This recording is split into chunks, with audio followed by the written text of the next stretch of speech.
Hi peeps, it's Tersse back now, Squawk Box again on a beautiful Scottish, almost sunny day. It is quite bright outside as you can see, but it's quite overcast to be honest. But lovely day, and I've just had the curtains drawn there and watched World War Z, and it wasn't a fantastic copy, but it went to see the movie and I'll definitely watch it again when it's a better copy around. As far as I'm concerned, it's an excellent movie. I give it like a 8.3, 8.4. It's well worth watching. It's a pretty good rendition of the zombie genre. Although they do call them zombies a couple of times in the movie, it doesn't appear to me that they're actually zombies. It's more sort of like some weird kind of infection that targets the brain, you know. But they did something a little different in this. I mean, the zombies become like parkour fucking specialists, you know what I mean? At least in part of the movie, you know what I mean? And they seem to work as a group, you know. They have a sort of group mentality kind of thing. They're almost insectoid, like. It's mentioned in the movie that they react more violently if one of them is killed. And that sort of brings to the point of maybe when you kill them they release a pheromone, a bit like wasps and bees, you know what I mean? So yeah, what an interesting sort of stuff in it. I'm not going to tell you about the whole movie, just that it's a very, very good movie of its genre.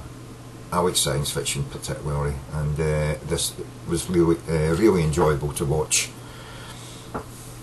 There was a couple of little things that bothered me. You know, it slows down near the end, but then you've got to expect that it can't just be total action all the way through. I suppose. I mean, you could try to do that, but it wouldn't really work. You've got to have some sneaky, slow bits, and I suppose you've got to try and make the audience sort of feel for characters in movies, and so you've got to try and give them some kind of humanity, and you know, with emotional bonds and ties and stuff like that. They didn't really sort of, you know, succeed as far as I'm concerned in making you really feel for characters the way you would in some movies that spend a bit more time in putting some depth to their characters. But there was enough in there to make you feel that, you know, people are doing things for the right reasons and stuff like that. But all in all, yeah, I think it's an excellent movie. I would definitely watch it again on a better copy, or might even pay to go and see it in the movies, to be honest with you. Although not in 3D. I've got what they call a lazy eye. One of my eyes only sees like 2, you know, instead of 20. It's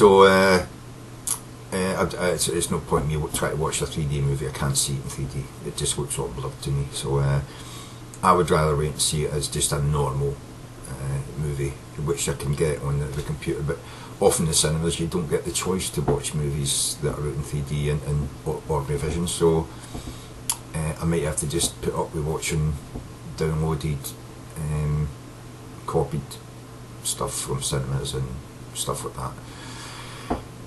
But yeah, it's a very good movie. I would recommend that you see it if you like the zombie or the sci-fi sort of genre.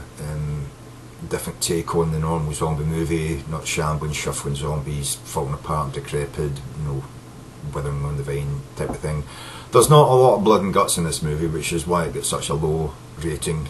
I think it's a. I don't even know if it's an R-rated movie or whether it's got, you know, age 12 or 13 or something like that, you know what I mean?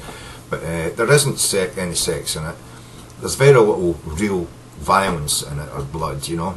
There's implied violence, but you don't see close-up shots of beheadings and axes going into skulls and stuff like that. There's no eyeballs hanging out and, you know, guts hanging out of bellies or anything. There's none of that, really, you know what I mean? So if you're looking for gore, you won't find it in this movie. If you're looking for an interesting take on the zombie genre or infection type genre of sci-fi, you will love this movie. It's very, very good, and I recommend it.